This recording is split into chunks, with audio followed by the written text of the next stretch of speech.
even though the Ypres salient is really talked about in regards to the British Army, to a lesser extent the French and Belgian forces, it's important to note that those were not the only troops there. Of course, of the British troops, there included Empire troops like Australians and Canadians, but towards the end of the war, troops from all across the world were here.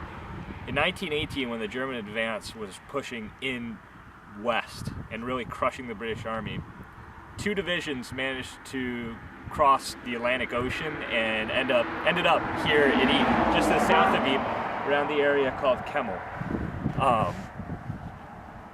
These 2 divisions were from the United States Army, and this shows that Americans fought here as well, which is really important, especially for me. I had a relative who served in the First World War. He served with the 3rd Division with the rest of the American troops down south in Meuse-Argonne in France. But that doesn't mean that this was specifically a Franco-British and everything else battlefield. The Americans were here too, to a lesser extent. These men were fully equipped with British weapons and webbing, although they retained their American uniforms. They're not very much talked about, let alone the rest of the First World War is talked about very little in America.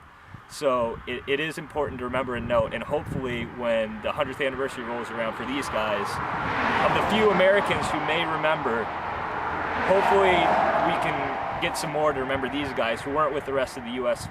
Forces in Europe, just as much as we can get, hopefully, a lot more people to remember the American participation in the First World War in general.